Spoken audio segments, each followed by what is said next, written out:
Good afternoon, everyone. I'm Dr. Damian Dresick. I am so pleased to welcome you all to one of our featured events this semester. We are very, very proud to present here at Clarion University National Book Award finalist Deesha Philyaw. The event is being sponsored by Tobacco, the Clarion's literary journal, and our spoken arts reading series, as well as the Martin Luther King Day Initiative. So our reader today is the author of The Secret Lives of Church Ladies. So I said she was a finalist for the 2020 National Book Award and longlisted for the PEN/Faulkner Award for Fiction. The Secret Lives of Church Ladies focuses on Black women, sex, in the Black church. Deesha is also the author of Co-Parenting 101, Helping Your Kids Thrive in Two Households After Divorce, written in collaboration with her ex-husband. Her work has been listed as notable in Best American Essays, and her writing on race, parenting, gender, and culture has appeared in The New York Times, The Washington Post, McSweeney's, The Rumpus, Brevity, Dead Housekeeping, Catapult, Harvard Review, and ESPN's Undefeated. She is a past Pushcart nominee for essay writing in Full-Grown People. So without any further ado, I'll bring out Deesha Philyaw. Thank you, Damian. Good afternoon. It's so nice to see you. You too. You too. All right. So you are going to give a reading for us today, and I'm going to disappear and let you get right to it. All right. Thank you. All right. Thanks, everyone, for being here. I'm going to read from my short story collection, which is a collection of 9 stories, and I'll be able to read excerpts from 2 of them, and one is short enough that I can read it in its entirety. First, I'm going to read an excerpt from a story called Snowfall, and I'll be reading from the middle of the story. So I think the important thing you'll need to know for me to tee this up is that the narrator who you hear, whose voice you're hearing, her name is Arletha. And when she refers to we, she's talking about herself and her girlfriend, Rhonda. And they have moved from the South to the North to a colder place.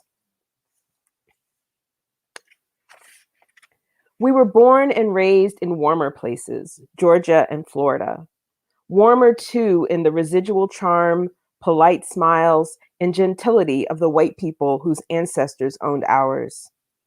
In the South, the weather does not force tears from your eyes, causing the faces of passing strangers to register worry about you for a millisecond. It's the wind, you want to tell them, but a millisecond is not enough time. In the South, the weather does not hurt you down to your bones or force you to wake up half an hour early to remedy what has been done to your steps, your sidewalk, your driveway, and your car as you slept. But the South has hurricanes, they say. Yes, but not damn near daily, not for a full quarter of the year. You tell people up here that you're from the South, and 9 times out of 10, they say the same old thing. I'm sure you miss the sunshine. Rhonda and I both miss taking sunshine and easy morning commutes for granted. But what we really miss are the laughter and embrace of our mothers and grandmothers and aunties, kin and not kin. We miss the big oak tables in their dining rooms where, as kids in the 70s and 80s, we ate bowl after bowl of their banana pudding as they talked to each other about how much weight you gained, like you weren't even there. We miss helping them snap green beans and shell peas sitting at their kitchen tables, watching The Young and the Restless on the TV, perched on the pass-through. We miss how they loved Victor Newman, hated Jill Foster, and envied Miss Chancellor and how she dripped diamonds and chandeliers. We miss their bare brown arms, reaching to hang clothes on the line with wooden pens. We miss their sun tea, brewed all day in big jars on the picnic table in the backyard, then later loaded with sugar and sipped over plates of their fried chicken in the early evening. We miss lying next to them at night in their four-poster beds with two soft mattresses covered by iron sheets and three-generation-old blankets. We miss their house coats, perfumed with absorbing junior liniment and hints of the white shoulders they'd spritzed from an atomizer that morning before church. We miss tracing the soft folds in their skin when we held hands and watched our favorite TV shows in their beds: Dallas, Dynasty, Knots Landing, and Falcon Crest. We miss how they laughed and were easy with each other, how their friendships lasted lifetimes, outlasting wayward husbands and ungrateful children. Outlasted that time, Alma caught Joe cheating and she whacked him on the top of the head with the sword he'd brought back from the war, but he told the people at the hospital he didn't know who did it. Outlasted having to hide your medicine bottles in your shoes because otherwise 7 of your 9 children were liable to steal them. We miss how they seemed to judge everyone but themselves. Or maybe that judgment was in the nerve pills they procured from the Chinese doctor on Bay Street who didn't ask questions. We miss their furtive cups of brown liquor on Friday and unabashed cries for Jesus come Sunday. We miss their one gold tooth that made us wonder who they had been as young women. We miss their blue crabs, the shells boiled to a blood red in wash tubs atop bricks over makeshift fires built in the yard. The wash tubs reminded us of cauldrons full of rock salt and cayenne-drenched water, bubbling and rolling, mesh bags of seasonings and halved onions and potatoes floating on top, along with halved onions and peppers floating on top, along with potatoes and ears of corn. We miss how they stood over those cauldrons like witches, stirring a potion. With sweat beading on the tips of their noses and smoke swirling around their hands and wrists, they wielded long-handled spoons to press the frantic, flailing crabs toward their deaths. We miss how they made our Easter dresses and pound cakes and a way out of no way. But we lost all those things when we chose each other. Only the memories remain, which is why, even though we grew up in different places, so many of our bedtime conversations start with, "Remember when?" As we lie there in the dark with our nostalgia and nothing else to distract us from it, not even each other, not anymore.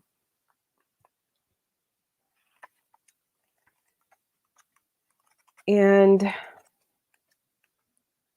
next, I will read a story called Not Daniel, and it's short enough that I can read it in its entirety.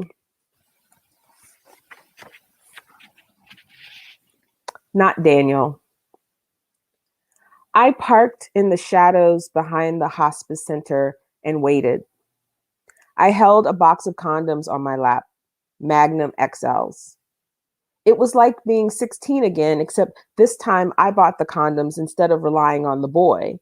This time the boy was a man I had mistaken for someone I'd gone to junior high with when our paths first crossed 2 weeks before at the main entrance of the hospice center. I was coming, he was going. I thought he was Daniel McMurray, so I stared longer than I should have, and he stared back. Later that evening, I'd run into him again, coming out of the room across from my mother's. His mother had breast cancer, mine ovarian. I checked my phone. 10:27. I'd timed the Walmart run for the condoms pretty well. Not Daniel would be down in 3 minutes. To throw Nurse Irie, the night nurse, off the trail, we never left or returned to the floor at the same time. Her name wasn't really Irie, but I called her that behind her back because she was Jamaican. She was also mean as a snake.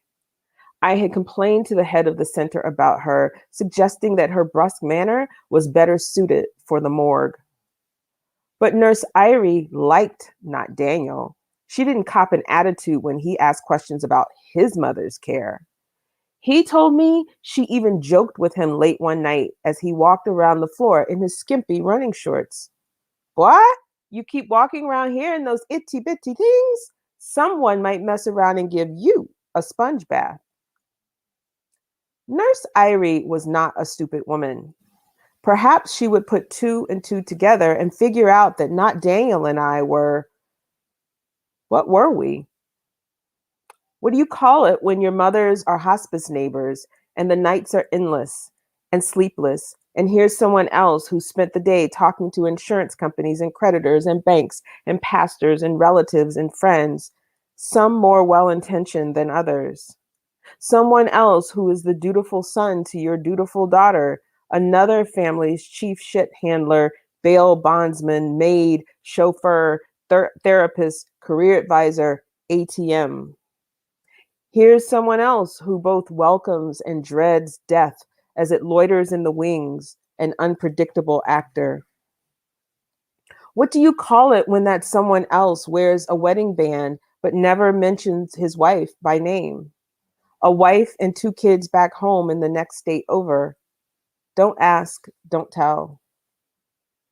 At exactly 10:30, not Daniel tapped the passenger side window. For a few moments, we sat in silence the way we always did at first. Sometimes I would cry. Sometimes he would too, because we could out here, beyond the reach of our mother's Jesus, nurses on autopilot, empty platitudes, and garbage theology about God's will disguised as comfort. And then, eventually, one of us would speak. But this night, how to begin? Pick up where we left off the night before? When yet another rambling conversation about funerals and selfish siblings suddenly became kissing, became my t-shirt off, became my nipples in not Daniel's mouth. This is how we began. Not Daniel took the box of condoms from me, removed one, and then set the box on the dashboard next to my phone. Then he set his phone on the dashboard. I knew his ringer volume, like mine, was on the highest setting because that call, could come at any moment. Then he took my face in his hands and looked at me. I dropped my eyes. No, he said, I need you to be here, all of you, here. Lifting my eyes to meet his, I felt like Sisyphus pushing that rock. In his eyes, I saw wife, kids, dying mother. I blinked and blinked again until my vision cleared. In the back seat, not Daniel undressed himself, and then buried his face between my legs. I reached over my head, clutched the door behind me, and cried as I came over and over again. By the time not Daniel put on the condom and pulled me to my knees, my legs were limp and useless. He turned me away from him, pressed his palm against the center of my back, and pushed me forward. He draped his body over mine and entered me. He was rough, but not unkind. I wondered whether he was thinking what I was thinking. What if one of our mothers dies while we're down here running around, as my grandmother would say? But in the cramped space of the back seat and of our grief and our need, there was no room for guilt or fear, only relief. And that's what I told not Daniel when we were both spent, our damp backs sticking to the leather seat. Relieved? He frowned and then smiled. Relieved? Then I failed to deliver the goods. No, I said, you delivered the goods. The goods were delivered and received, but I do have a question. Shoot. Were you worried that one of them would die while we were down here? Thought never crossed my mind. Really? Really? Listen, I can either deliver the goods or I can think about my mama dying or not. I can't do both. And then I laughed, even though I felt like I shouldn't have, even though nothing was as it should be. And I will close with the opening paragraphs of a story called Peach Cobbler.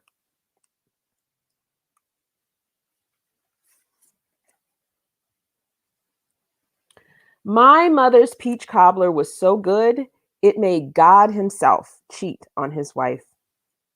When I was 5, I hovered around my mother in the kitchen, watching, close enough to have memorized all the ingredients and steps by the time I was 6, but not too close to make her yell at me for being in the way, and not close enough to see the exact measurements she used.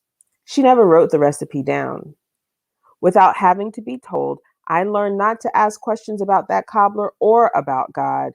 I learned not to say anything at all about him hunching over our kitchen table every Monday, eating plate after plate of peach cobbler, and then disappearing into the bedroom I shared with my mother. I became a silent student of my mother and her cobbler making ways. Even when I was older and no longer believed that God and Reverend Troy Neely were one and the same, I still longed to perfect the sweetness and textures of my mother's cobbler. My mother, who fed me TV dinners, baked a peach cobbler with fresh peaches every Monday, her day off from the diner where she waited tables. She always said Sunday was her Saturday and Monday was her Sunday. What I knew was that none of her days were for me. And for many of those Mondays off and on during my childhood, God, to my child's mind, would stop by and eat an entire 8x8 pan of cobbler. My mother never ate any of the cobbler herself. She said she didn't like peaches. She would shoo me out of the kitchen before God could offer me any, but I doubted he would have offered even if I'd sat right down next to him. God was an old fat man, like a black Santa, and I imagined my mother's peach cobbler contributing to his girth. Some Mondays, God would arrive after dinner and leave as I lay curled up on the couch watching Little House on the Prairie in the living room. Other times, my mother and God would already be in the bedroom when I got home from school. I could hear moaning and pounding like a board hitting a wall as soon as I entered the house. I would shut the front door quietly behind me and tiptoe down the hall to listen outside the bedroom door. Oh God, oh God, oh God, my mother would cry. I could hear God too, his voice low and growly, saying, yes, yes, yes. Thank you. Well, thank you, Deesha. That was absolutely wonderful reading. Thank you. That was terrific. That work was so lovely. I'm going to bring on Dr. Phil Turman, who is Okay. an English faculty member here at Clarion University of Pennsylvania. Hi, Phil. Is it Phil or Philip? Sorry, you're muted. Still. Phil, you're muted. There you go. Can we ask folks to ask questions? Do they know how to do that on this? We are going to ask folks to ask questions. If you have a question for Deesha Philyaw, now is your chance to ask. And it's not often we get a chance to talk to a National Book Award finalist. I'm going to throw up a quick. So we have somebody, Sharon Ward, is saying that they are discussing your book at their Tea and Tales book club on March 7th. Yes, and I saw Sharon's note in my Facebook. I am way booked up, but I am going to pass your request on to my speaker agent, and I can't make March 7th, but maybe we can find another date. So just takes me a little while to get back to folks sometime. But thank you. Well, we're happy that you're here now. And coincidentally, I read the same passage that you first read to my students an hour and a half ago. Oh my gosh. So they know now how one should really read it after you read it. But we talked about snowfall, and of course, snowfall is so relevant now because of all the snow we've had, and yes, and many of the students are either from Pittsburgh or know Pittsburgh and know about all that. And we talked about the past and the present in that story and how wonderful, just what a wonderful, amazing story it is. Thank you. And I actually asked my students what questions they would ask you, and they're not going to ask them. Okay. But one is the the idea of to what extent, if any, your stories come from your life, because they're writing their first story. Yeah. So, do you have any thoughts or maybe suggestions you can share with them? Yeah, I like to say that there are bits and pieces of me throughout the story. Same with my mother. I didn't set out to write a book about a collection about mothers and daughters, but here we are. My mother died in 2005 of breast cancer when she was 52.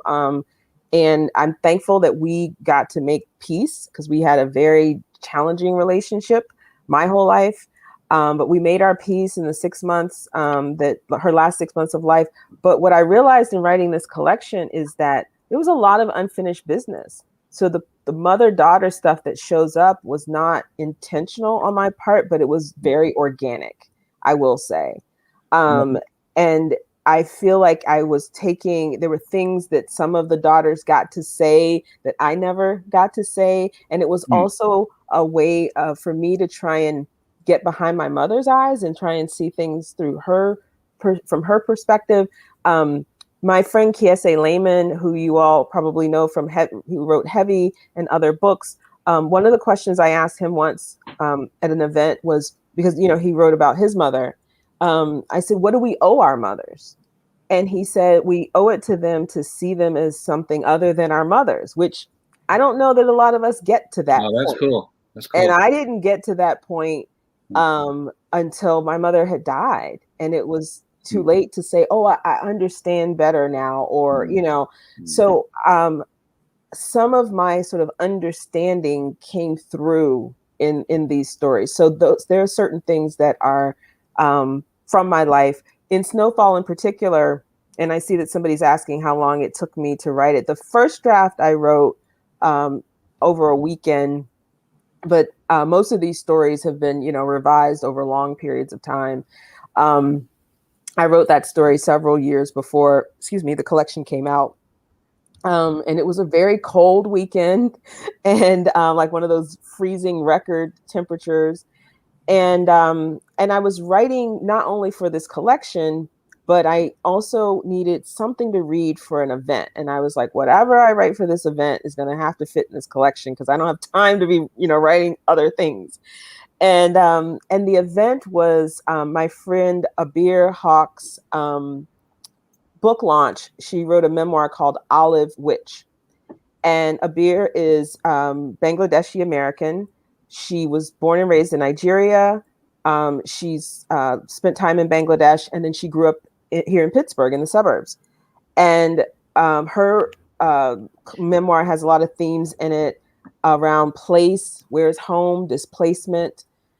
And she invited me to read as part of her book launch, along with a Bangladeshi poet in exile, Tuhin Das.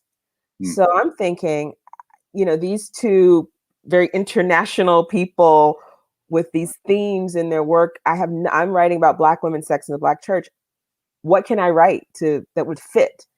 And I thought, but displacement, that's universal, and I can relate to that being from the South in this cold place that I've never considered home. I've been here since 1997. Wow. And I still identify as a Southerner, just through and through. And that's why that shows up. The South is my stories are in the South, except for Snowfall, of course. But that was my connection point, this idea of displacement and how I felt being a Black woman from the South in this very cold place. Cold, doing a lot of work in that sentence, not just physically cold, which I do have a visceral reaction to.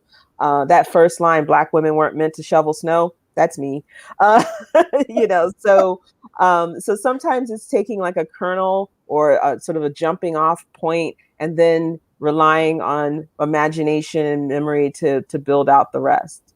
Well, I can tell from the questions that you're really, really pleasing the students, because they just read the story, and I'm getting questions about that story, which you kind of answered in some ways.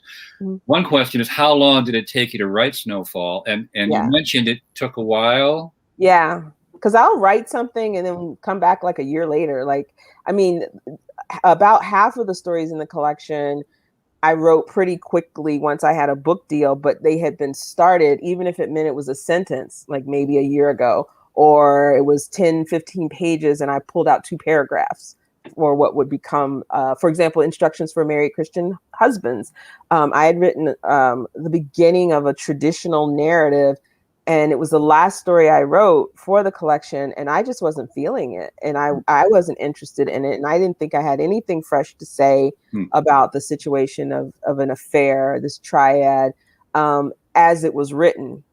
But I like those 2 sections, the beginning part where she's talking about the infantilized husbands of accomplished godly women or low-hanging fruit.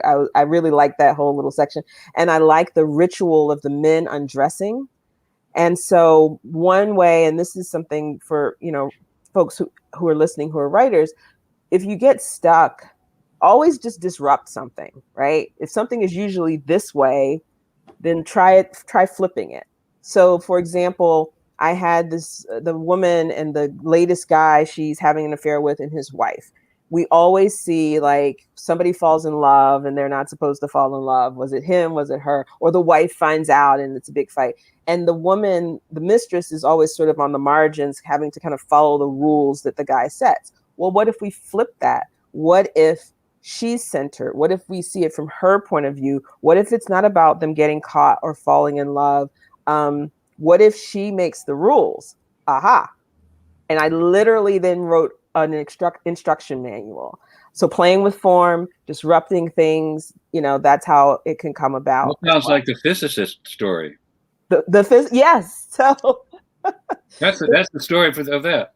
She makes the rules. She's the one that kind of cuts him off for a while. Yeah. It's also an instruction manual, which is a wonderful form. It's a wonderful form. If you don't mind, a couple more questions from the students. Yeah, that's fine. I did see one about whether anything was entirely. Yes, there are plenty of characters that are entirely fictitious.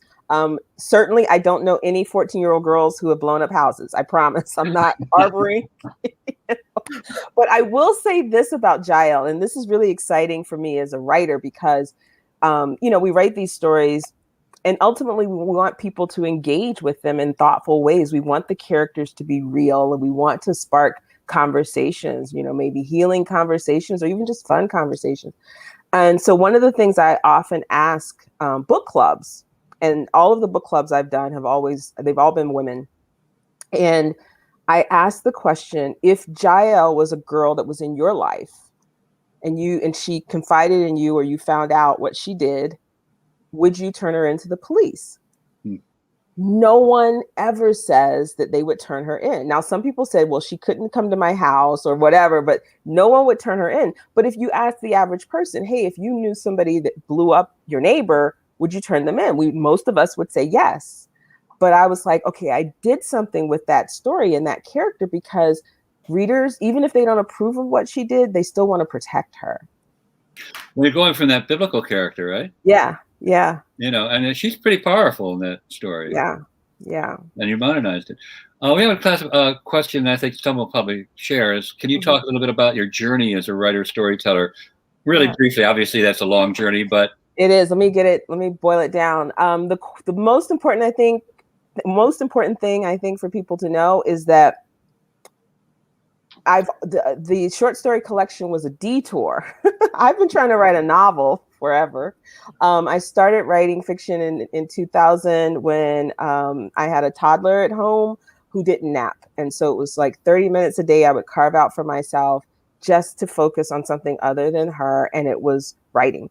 And I wanted to write stories. And I was writing about church ladies even then, but I didn't think of it that way. But I was writing about the women that I grew up with and the women I knew who were in and out of the church. But I was writing about dissatisfied women, if I had to kind of describe it. And I was the dissatisfied woman, but I didn't want to write about me because I was just didn't feel comfortable. I guess maybe didn't feel safe doing that. So I gave my dissatisfaction to these women who I remembered from my childhood and who I was fascinated by, and I could imagine who they were. I took what I knew about them and then and my nostalgia and memory, and then bring that with imagination. And I did create characters. So there's nobody in the book that's like, oh, that's so-and-so fully formed, they're, just borrowing. And so I wanted to write these novels, and they just never gelled. But then I also wanted to get published, and so I got published writing about parenting and personal essays. I wrote the co-parenting book with my ex. Major detour, even though that was a huge part of my life, and I'm proud of that book. I consider that a detour. I was like, can I just get back to this novel? And I tried, and I got 2/3 of the way done, and I stalled. And then that's when my agent, who knew I was working on short stories as well, she saw the possible theme that was running through a couple of the stories of Black women, sex, and the Black church. And she said, you could pause on the novel, take a little hiatus, and then, build a collection. These stories are good. Build a collection around that. And that felt more doable to me than finishing this novel that I had been struggling with for over a decade at that point. So it's been a detour away, and I feel like I'm getting back to fiction with this collection. So the question is, where are you with the novel? Oh, I'm so excited about the novel now. Like, now, she was right. Like, doing this collection helped me in ways that I could not have predicted with the novel. It helped me understand I did not have writer's block. I got stuck in that story because I'd lost interest in it, honestly. I was finishing it because I thought I should. And I thought I was interested in this kind of character in this kind of situation. Writing this collection helped me to understand these are the kinds of relationships I'm more interested in. And I'm also not interested in a character like I had written who was sort of, very good. She was sort of good and things happened to her, and it was, how is she gonna, rise from the ashes? And now I'm more interested in a character who's more flawed, someone that I probably would not be friends with, and that I got excited about. I also feel like I was writing a novel that was too on the nose. It was a little bit sentimental, and I was struggling to not make it so. And so I'm attempting to write this novel as satire now. So that's a whole new that's interesting. Right on. So Abby Swan wants to know, what tips would you give new writers for the drafting process? Biggest tip, Abby, let it be a drafting process. Yes. A lot of you, because I'm guilty too, right? There are two parts of our brains, the drafting brain and the revising brain, and we really need to let them each have their turn. And that's so hard because we're worried. Is this any good? Is this any good? So I'll tell you right now, in the draft, it's not all that great. None of our drafts are. So you can stop asking yourself and worry, I got to make this good. You'll work on that same paragraph, that same chapter, that same page over and over again. Just know that your drafts aren't good in the sense that, like, when a sculptor is making a sculpture, clay's not good or bad. It's just clay. It's just clay. And the revision process is where you start to shape things. So you're just sort of handling this clay in the beginning, and you're getting your ideas down. And I can tell you, I rarely write chronologically. I think of it as almost like puzzle pieces. I write whatever I feel like is coming out about the story. And a draft is, okay, I can't think of anything else. Now I'm going to go back, like the sculptor starts to shape things and move those puzzle pieces around. And then where do I need to add something? And in my brain, I call it connective tissue. So I've got this chunk and I've got this chunk. How do I connect those? And then it's moving those puzzle pieces around. I have friends that literally print their drafts out and cut them up and move them on a table or move them on the floor, whatever works for you. But give yourself the space to just draft without judgment, without, is this any good? All of those things that kind of get it in the way. If you get stuck drafting, as I said, disrupt something, flip something, play with form, play with voice. If you're writing in first person, and if you're anything like me, I get very self-conscious that the characters are navel gazing and annoying. And so second person can help try, experiment. You might come back to first person, but just see what if I change the point of view? What if I turn this into a letter? What if I turn this into, what if I write a eulogy for one of my characters who's not dead in the story, but what would somebody say about this character in a eulogy to help me understand what he does, 10 years before he dies? Another kind of way of playing with form is, having your characters journal, any kind of hermit crab approach. I don't know if you all do hermit crab work in your courses, but I do hermit crab approach in fiction. In an essay, a hermit crab is like a actual animal. It can make a house out of anything. So it's an essay that can take the form of anything, but you can do that in fiction. So a fun thing to do is write a course syllabus. One of your characters is a mother. How to survive Jane as a mother. What would her children say? And create that. So play, be gentle with yourselves. What a great time to say that stuff, because my students are right in between the rough draft for their fiction and their final draft. Yeah. So I want my students to try one of those or more than one of those methods. And somebody asked about an outline. I don't outline. I know it works for some people, but it's never worked. I probably will need to outline this novel though, because that's a lot. I do like that you. We talked a little bit about your structure. It is so wonderfully. You feel that that they're kind of puzzled, but you don't feel it when you're reading it. And many of the stories seem to be sectioned. Kind of like you have these sections. Like Snowfall's a good example, and the Everett, the last story, which just everybody just love. What a great story! I appreciate that. It is my least favorite. It's the one that I'm least confident about. I don't know, but thank you. That makes me happy. I think it's just so great with the mother-daughter character and the mother having dementia. My mother had dementia, so maybe that's one thing that I connected with. But I just think that character, even though the mother is so difficult in a way, the daughter sticks with her the whole time. Yeah, and that's just very moving. And see, I didn't get to have that with my mother, and so some of that for me was imagining. I mean, my mother was not anything like the mother in that story, but she was difficult in other ways. What if I had to take care of my mother? What would that have been like? Oh, well, that's amazing that it was imagined, because it just rings. Yeah, because I lost my mom. I mean, I was 34 when my mom died, and yeah. Are there any other? So is asking what inspires you to become a writer? And then I've got one question. I think we're going to let you get to your next event. All right. So I went to college as a first generation college student, and I had no understanding of liberal arts. But not only did no one from my family go to college, nobody from my neighborhood went to college. So I didn't know what I was doing. And I went from the South to the North. I went to Yale. So I was in New Haven.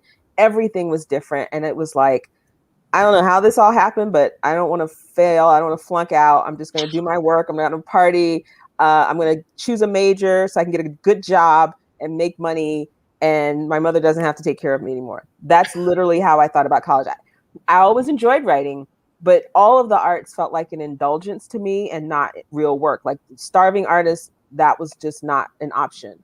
And I only felt like there were maybe 3 or 4 careers that I could choose from. Again, liberal arts, what? So I was like, well, I don't want to be a doctor or a lawyer or anything sciences. I'll major in business. Well, Yale doesn't have an undergraduate business major. Well, okay, economics, close enough. I'll major in economics. I was not well suited. I mean, I did everything I needed to do for the major. I did well. And all of my other courses were things that I actually cared about. I didn't know I could major in those things. So if I had it to do over, that's what I would do. So I have my bachelor's is in economics. I got a business job out of college, management consulting, hated it. 9 months in, I was crying every day on the way to work. I went back to school and got my master's degree in teaching. And I taught elementary school for a while when I lived in Connecticut. And I did love that. And then my then husband and I moved to Pittsburgh, which is where he was from. And and we wanted to start a family. And I didn't teach again. And we wanted for me to be a stay-at-home mom. And so when I was a stay-at-home mom, I realized like, I want to do things that I actually care about. That business job, I didn't care about it. Teaching, I did enjoy it. I didn't love it, but I did enjoy it. And so I had those 30-minute writing sessions. And there came a point where I said, this is what I want to do. I want to do this for more than 30 minutes a day. Right on.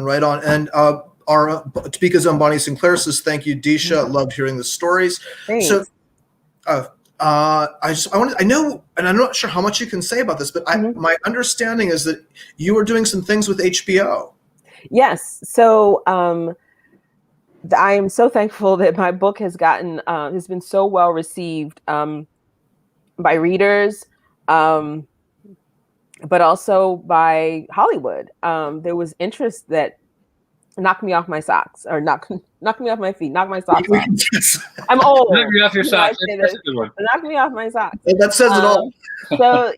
So Hollywood came calling, and the nice thing about multiple entities being interested is that then I had choices, because when you option your film and TV rights, you're essentially giving people permission to develop your rights into something, and you do it 1 year at a time. They pay you, and then they have a year to develop it. I wanted more than that. I wanted to be part of the development. I wanted to write a pilot. I want to, that they would then consider turning into a television show. So because there were multiple entities interested, it was what they call a competitive environment. So initially there were people who were like, oh, we weren't thinking of having you write this. We just want the rights to your book. And it's like, well, these people over here want me to write it. So if you want to come to the table, you got to bring an offer that involves me writing and executive producing. That was really important to me.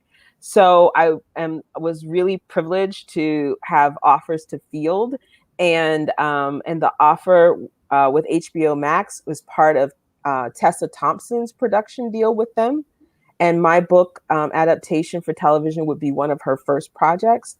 And I met Tessa, I met the HBO Max team, and I connected with, lots of folks, but the connection with them was really special. We have similar visions about what this project could be, and the things that we think are, most special about the book that we want to hold on to. And so that alignment just worked out really, really well. And it's Tessa Thompson. Like, oh my gosh. Yeah, I'm still pinch myself. So is there like a timeline? When can we see this? Not a timeline. I mean, other than to say, I hope to start writing soon. I will be working with a co-writer. And so we're still in that process of, great. Well, good luck. Thank you. Thank you. All right. Well, thank you so much for making time to come visit with us today. I love it. I'm glad. We're so grateful. We're really appreciative. We also want to mention that it was co-spotted by the Office of Multicultural Affairs and Diversity Education with Rogers Logand, who is such a wonderful colleague, and we appreciate working with him. And that our literary journal, Tobiko, yes, which we accept poems, stories, art, and essays, and our deadline is March 11th, Tobiko@clarion.edu. If anyone wants to send us anything, we'd love to see it. Thank you so much. All right. Thank you both. And thank you as always for just reaching out and supporting me. Thank you. And Phil, it's nice meeting you. And buy this wonderful book. Yeah, I was going to say, let's get that book back up there. Thank you. All right. Okay. Thanks a lot, everybody. Thank you so much. Thanks so much, everybody, for tuning in. We really appreciate it. Okay. Bye. We'll see you at our next Thank you. It was wonderful.